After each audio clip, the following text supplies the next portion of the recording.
निकला और मन में वो कुतूहल, मन में वो विचार कौंधने लगा कि रानी मुझे क्यों मूर्ख कहती। रानी जो है मुझे एक पुरोहित के सामने, एक छोटा सा आदमी के सामने पुरोहित मुझे मूर्ख क्यों कही।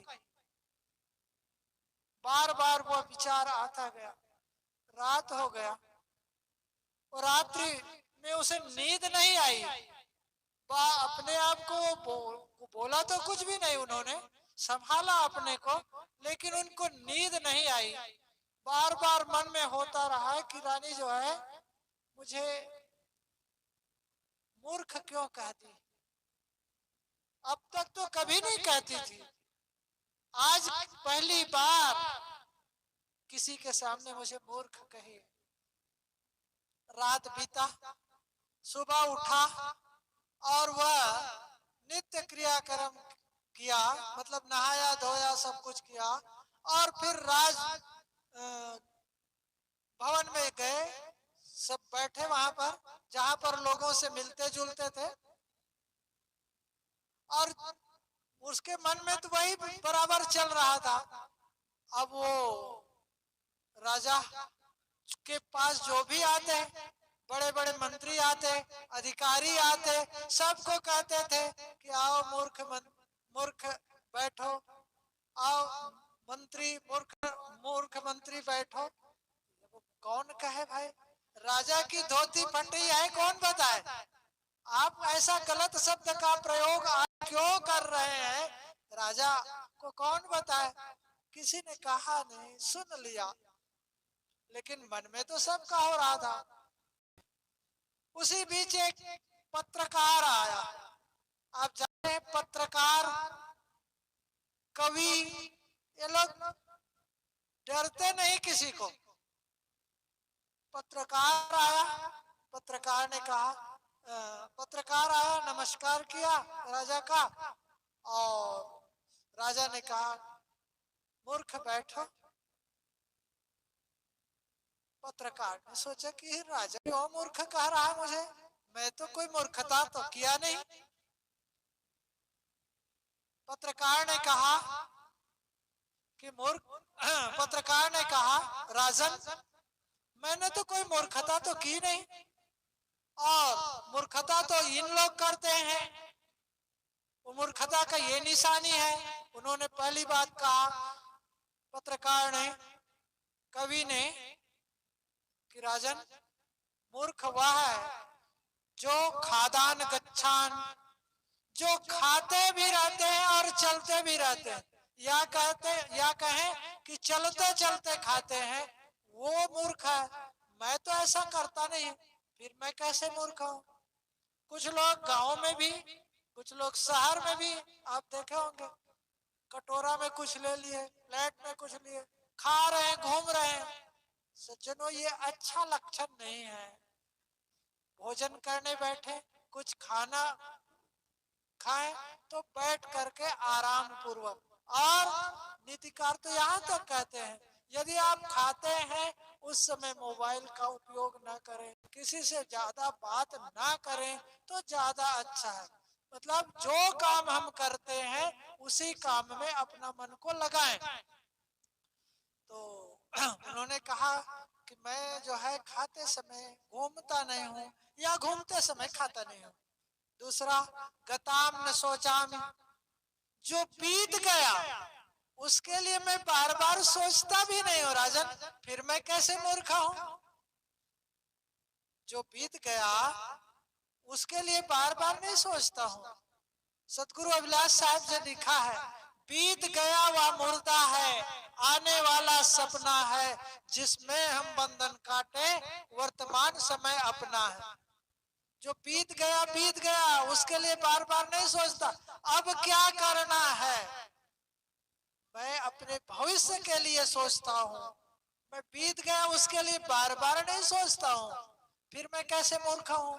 राजन, मैं ऐसा कुछ नहीं सोचता हूँ, फिर मूर्ख मुझे कैसे आप कह दिए। राजन फिर भी कुछ उत्तर नहीं दे रहे हैं। तीसरी बात वह कहता है कि कृतम न मन्ने, मैंने ऐसा किया। ये भी नहीं कहता मैं किसी से कि मैंने ये किया वो किया। आज क्या होता है, लोग थोड़ा सा काम कर लेते हैं। गांव के सरपंच हो, कोई नेता हो, कोई विधायक हो, कोई अफसर हो, थोड़ा सा काम करते हैं और कहते हैं कि मैंने ये काम किया, इस गांव में ऐसा किया, किसको भगाया, क्या किया क्या किया, ऐसा ऐसा करते हैं। तो कहते हैं, वो कहता है मैं ऐसा भी नहीं करता हूँ। क्यों? क्योंकि जो ऐसा करते हैं वो मूर्ख ही है। जो आप करते हैं सबके सामने प्रत्यक्ष होता है, सब जानते हैं कि आप इस प्रकार से काम किए। उसको बार बार गिनाना,